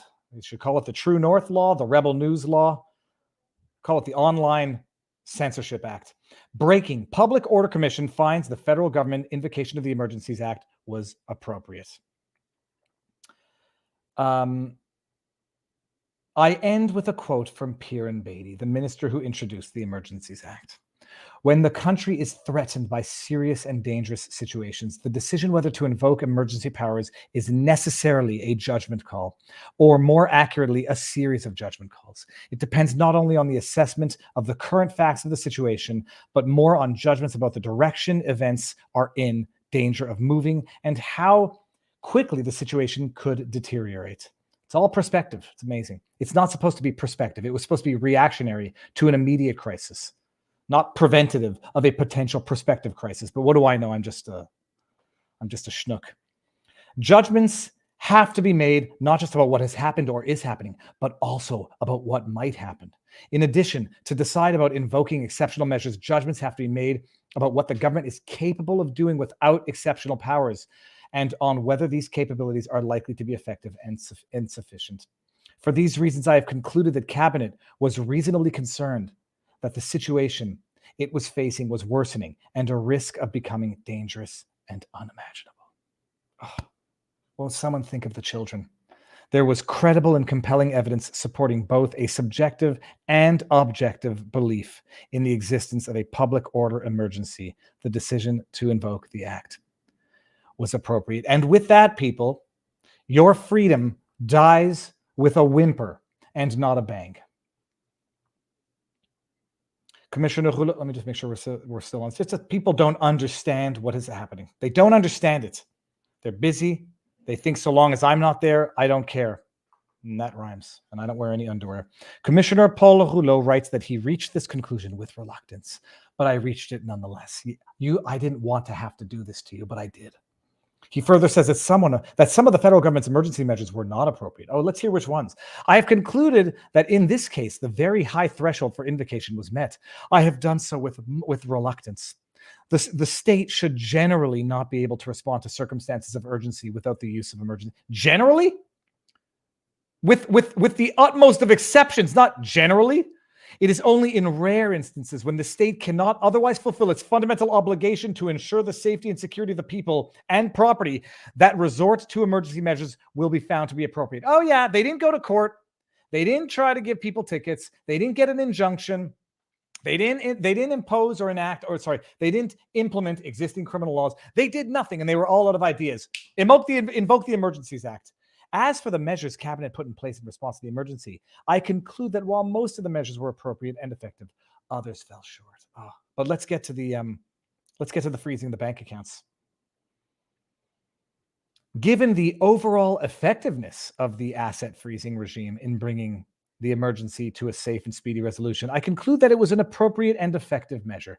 No shit, freezing people's bank accounts extrajudicially while immunizing the bank will be effective. You know what else would be effective? Public executions will put an end to it. Oh, sorry, that would be too far. You can't kill people. You can only financially starve them. No bloody hell, freezing people's bank accounts willy-nilly with a phone call placed to a financial institution would be effective. Yeah, that's also called China-level tyranny. As I have found, there ought to have been mechanisms providing for flexibility in the application of tyranny. Of the regime. And for the unfreezing of accounts, and the insurance provision should not have been included. Oh, they went too far when they told them to cancel people's insurance. Viewed as a whole, however, it was a powerful tool to discourage participation and to incentivize protesters to leave. Can you understand that? Just understand what Commissioner Rouleau just said there. Viewed as a whole, however, it was a powerful tool to discourage participation and to incentivize protesters to leave. We've set the roadmap for future governments, people. The precedent is there. And if any of you think Pierre Poilievre might never use this precedent because he's good, conservative, this is not a precedent that should have been set for any government. Viewed as a whole, freezing their bank accounts extrajudicially with no oversight while immunizing the banks, it was a good tool to make people go home and stop protesting. No bloody hell it was. Now, was it a constitutional tool? Hell no. Was it a humane tool? Hell no. Was it a lawful tool? Hell no. Until now. It was good. It worked.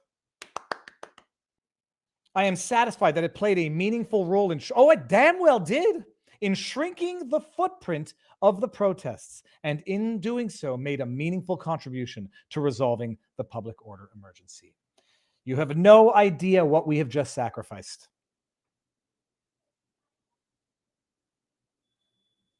Oh, we're going to do this? Okay, the suspension of insurance was inappropriate. Oh, whoop-de-doo. I'm glad there's some limits to the abuse. It was here. What do we say here? A related scope issue that I heard evidence about pertained to joint bank accounts. An individual who had no connection to the protests could still have their assets frozen under the emergencies, EEMO. And they held their accounts jointly with a protester. If they held their accounts, it is not difficult to imagine a scenario where an individual would participate in the protest without the involvement of their spouse, or indeed against their spouse's wishes. It is clearly unjust for individuals with no connection to the protests to have their accounts frozen. The difficulty, however, let me pontificate this injustice, is that this appears to have been unavoidable. No, it isn't. Go to bloody court, get a Mariva injunction, get an injunction to freeze the bank accounts. Show to the court why it's necessary. Not willy-nilly, some fascist dictator says, I don't like your protest anymore. Go or I freeze your bank account, peasant. It's unavoidable.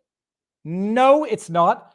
Don't allow the government to freeze private property through Emergencies Act invocations as opposed to going through the court, which in theory has checks and balances. Although at this point in time, considering Commissioner Rouleau is also a former judge, I'm no longer confident in that. None of the parties made submissions on how the EEMO could have been structured to avoid this consequence, and I'm unable to think of an obvious mechanism myself. Don't do it. How about that? The question then is whether the inevitable impact of the EEMO on innocent third parties rendered the measures inappropriate. Again, and without some hesitation, and not without some hesitation, I conclude that the measures were still appropriate. Excluding joint accounts from the EEMO would have allowed the protesters to easily and quickly circumvent it by creating joint. Oh yeah, they would have just run to the banks and create joint bank accounts. That's what they would have done. By the way, if they had left the protest to go to a bank, they might have left the protest. Presented without comment, listen to this. Put simply, the operational principle underlying the Emergencies Act is recognition that in a situation of emergency, it may be necessary for the executive to, quote, act now and ask later. This is your Canada. The government can now look at a protest that it doesn't like, declare an emergency, act now, and ask later. It's funny. It's almost like people were one time against shoot first, ask questions later, especially when the government does it. But no. All the benefit of the doubt in the world to the government. It's magnificent.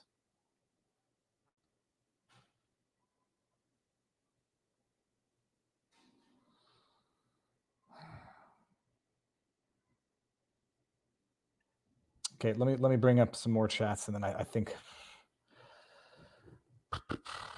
we got. I'm not your buddy guy, says Viva. You're wrong. They can terminate people with an express checkout called maids.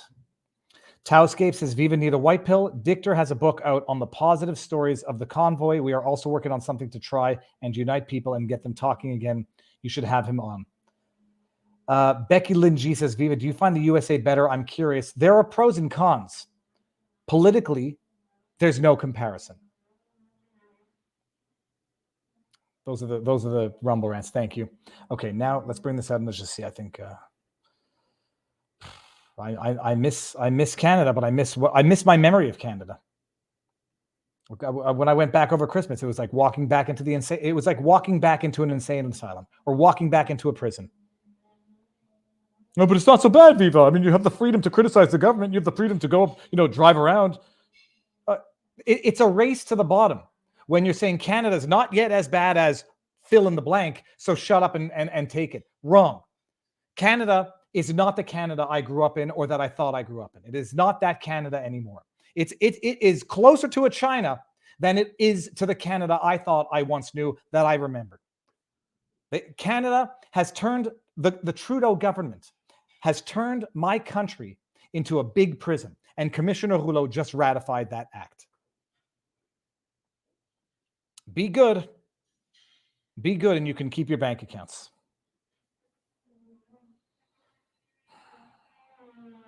Okay, I think that's it. Oh, here, let's just read this article. I tweeted this out earlier today. This is from December 12th, 2014.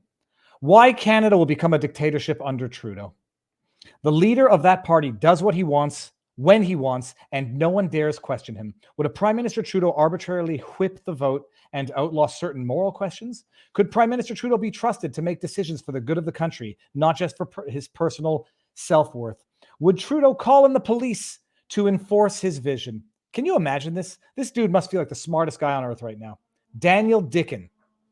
It's an unfortunate last name, but would Trudeau call in the police to enforce his vision?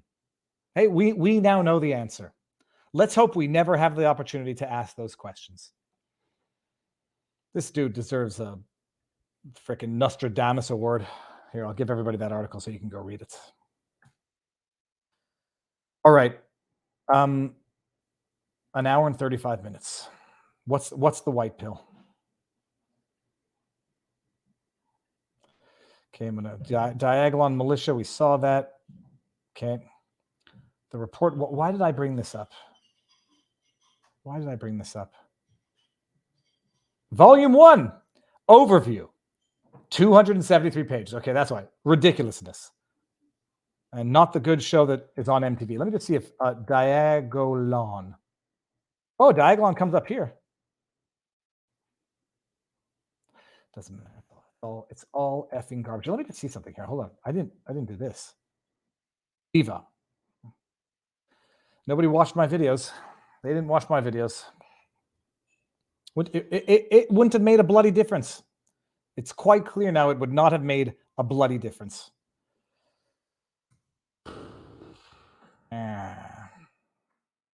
All right, what else? Let me go to the chat. Oh no, hold on. Let's just. I was trying to find the best moment from the protest. Let's just bring this one up here. This is not the best moment by any means, but how you doing? Nice to meet you. No, sorry, I got some of your hair. I'm sorry. No. Just, where you guys in from? I'm BC and Québec. BC, British Columbia, Québec. Yeah. Vous êtes ici depuis quand? Vendredi. Vendredi, il y a une semaine. Yeah. Une semaine et demie. Vous êtes ici jusqu'à quand? BC and Quebec. You imagine French Canada, English Canada, from across the country, united in Ottawa. It was the most beautiful 3.5 weeks of my life in retrospect, and watching some of the video, which is it's actually hard to watch.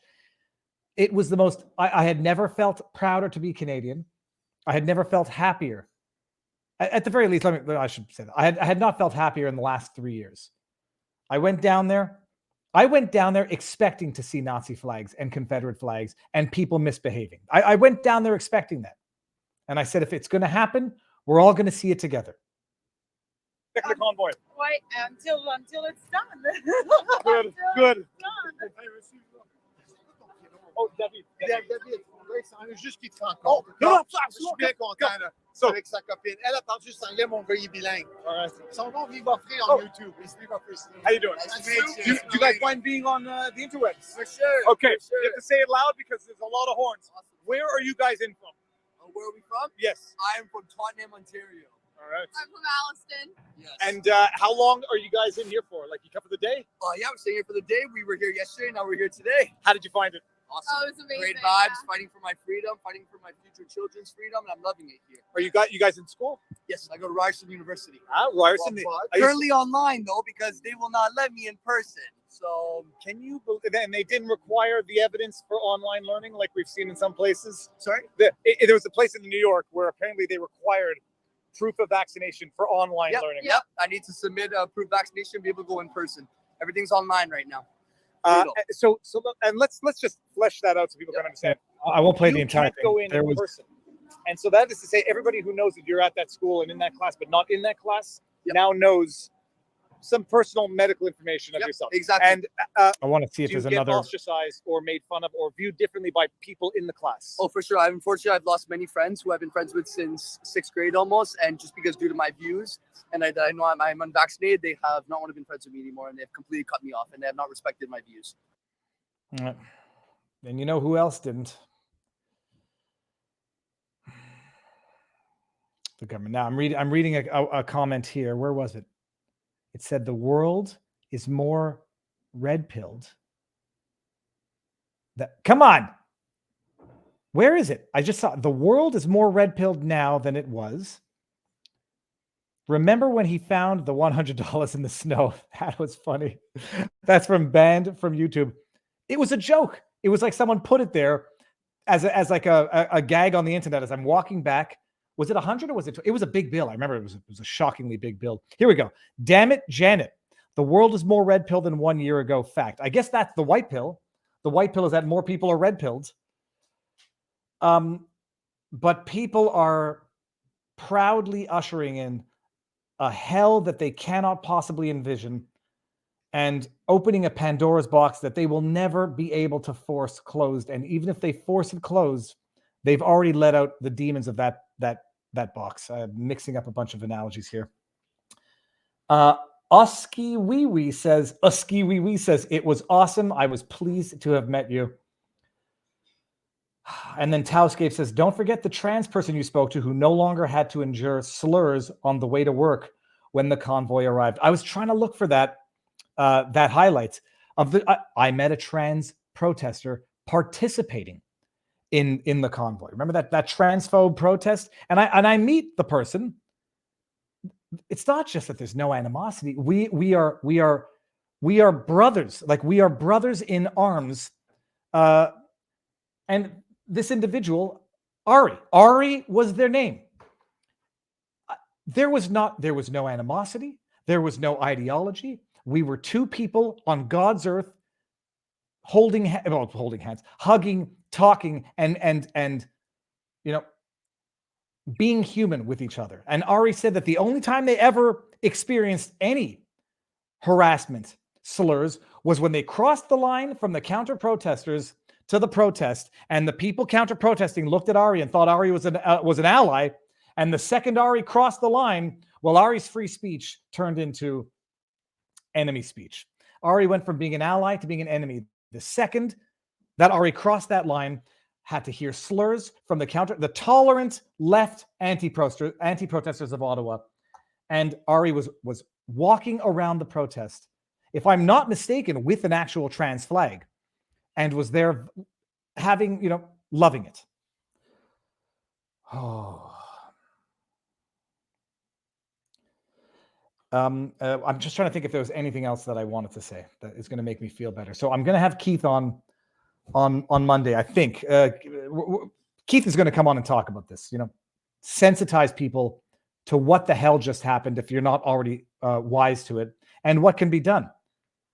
It was the day that Trudeau came down and violently suppressed that protest was the black pill for me. It was the blackest of black pills. And I said, fuck, if he does this, if this protest is for naught, and he comes in with his boot and suffocates it, that's going to be a black pill. And that happened. And it was the black pill. And then when this commission came around, I was like, okay, good.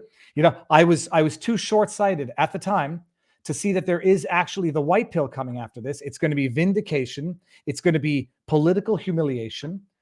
And I said at the time, if this commissioner comes back and ratifies it, it's the end. I don't know where my faith can possibly take me. And the commissioner did it. And yesterday, I had just met Gad Sad. I drove up to Palm Beach because Gad's in for the weekend participating in an event. I just had met Gad. We were frolicking on the beach. I'll post the picture later. I didn't want to post the picture yesterday because it was a picture of me and Gad smiling on the beach. And I could not post that picture after having learned the news of what just happened in Canada. And I was visibly upset with Gad. I'm not with Gad, but I'm with Gad. And I'm like, I'm distracted by my sorrow. What the hell was I just about to say? Oh, and I said, this is the blackest of black pills for me now. Like, in all sincerity, this is a black pill, not quite a doom pill because I'm not going anywhere. I'm going to continue doing this, but it was the blackest of black pills. But now I have to say that maybe I just don't see far enough down. Hold on, I just forgot something here. Here. Maybe I just don't see far enough down to say that I will be wrong in a certain period of time, in as much as or there will be an opportunity for a white pill in a certain period of time that I didn't see at the time the protest was violently suppressed, and I'll have to take solace in that. Because the reality is, like that egret that I see just sitting in a pond, wasting its time, standing there waiting to eat a frog, it has no choice. It's not going anywhere. It's on this earth, and that's how it has to survive. I'm on this earth. This is how I have to survive, and I'm not going anywhere, and I'm not shutting up about it. So maybe at this point in time, I can't see where the next white pill opportunity for change is going to be, only because I can't see it from here, but I have to have faith. And as much as I didn't see it then, and I could have seen it later, that will happen again. We'll see.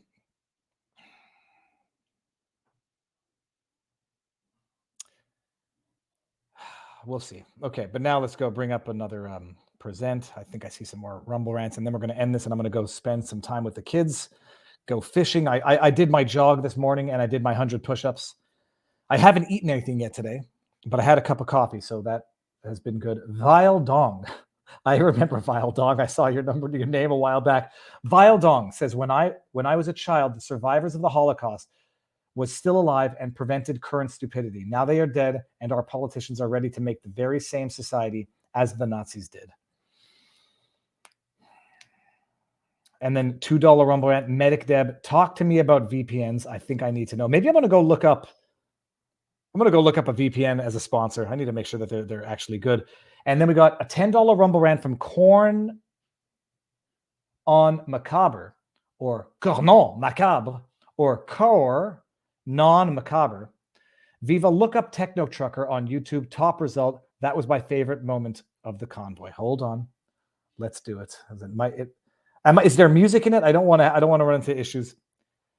Although you remind me of Techno Viking. Do you remember, like, I was at that protest and I was going down to I had my nicknames for the spots where I was, like, documenting the Dance Revolution at the intersection of Rideau and Wellington. And then I met, oh geez, come on, the singer, the wonderful voice singer, Tristan Soult.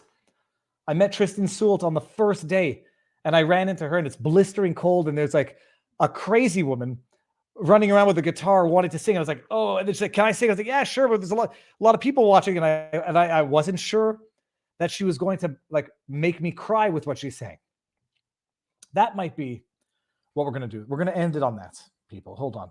Let me find that and bear with me while I do it. We're gonna have to end on something beautiful. Did I make a highlight? Give me 1 second. Hello. Is he with a kid? Okay, thank you. Yeah, good. Goodbye. All right. Let me see if I can't find this. Tristan Soult Viva Fry. Wait, it was Tristan. Oh no. Ottawa protest Viva Fry. I'm not gonna be able to do it. I'm not gonna be able to find it.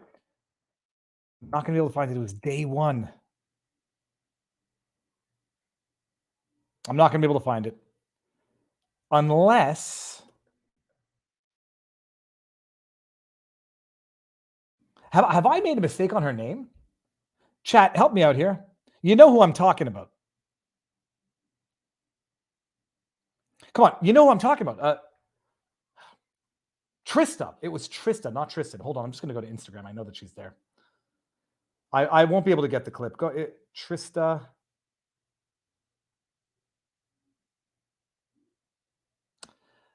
People, I'm losing my freaking mind.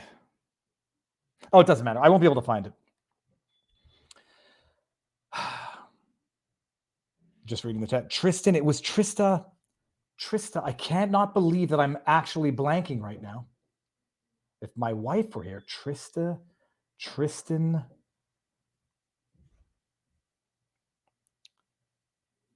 Nobody can help me in the chat. Come on, you know what? She sang Amazing Grace. It gave me goosebumps.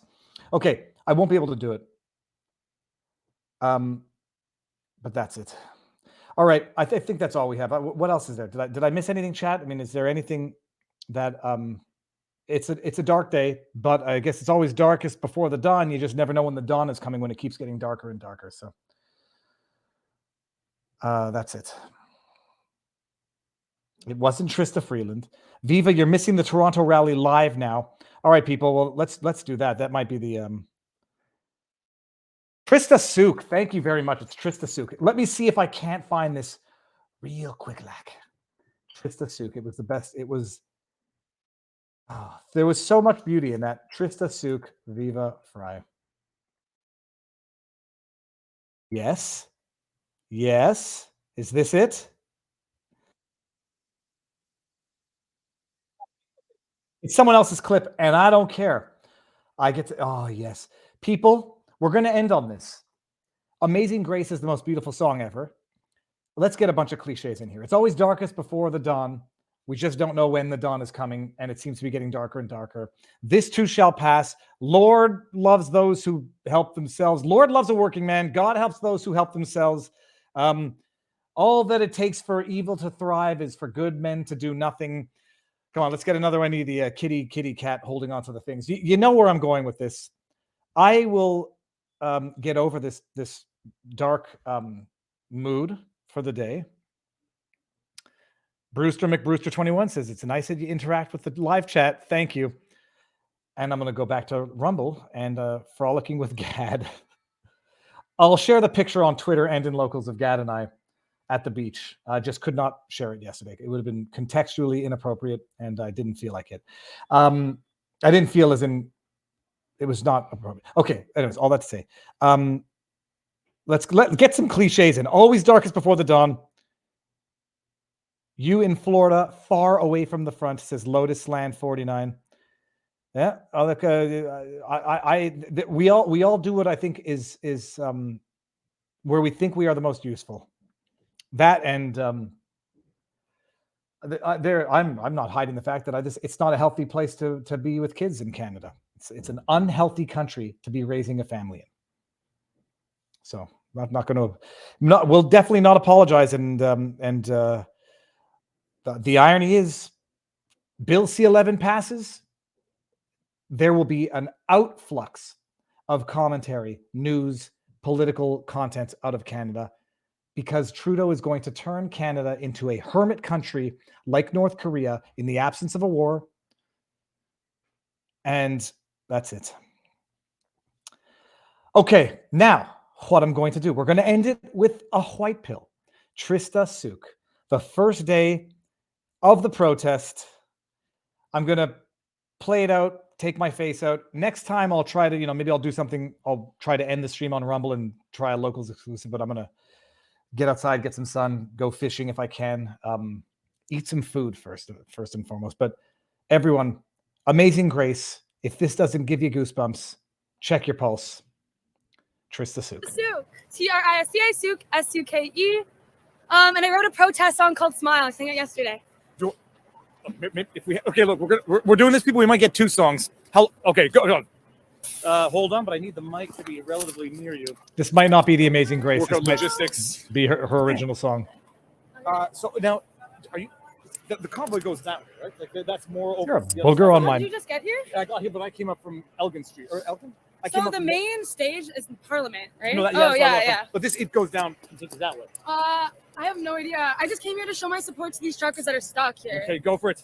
I'll just sing like one verse because my hands are gonna be so cold. I know, no pressure. Amazing grace, how sweet is the sound that saves a wretch like me.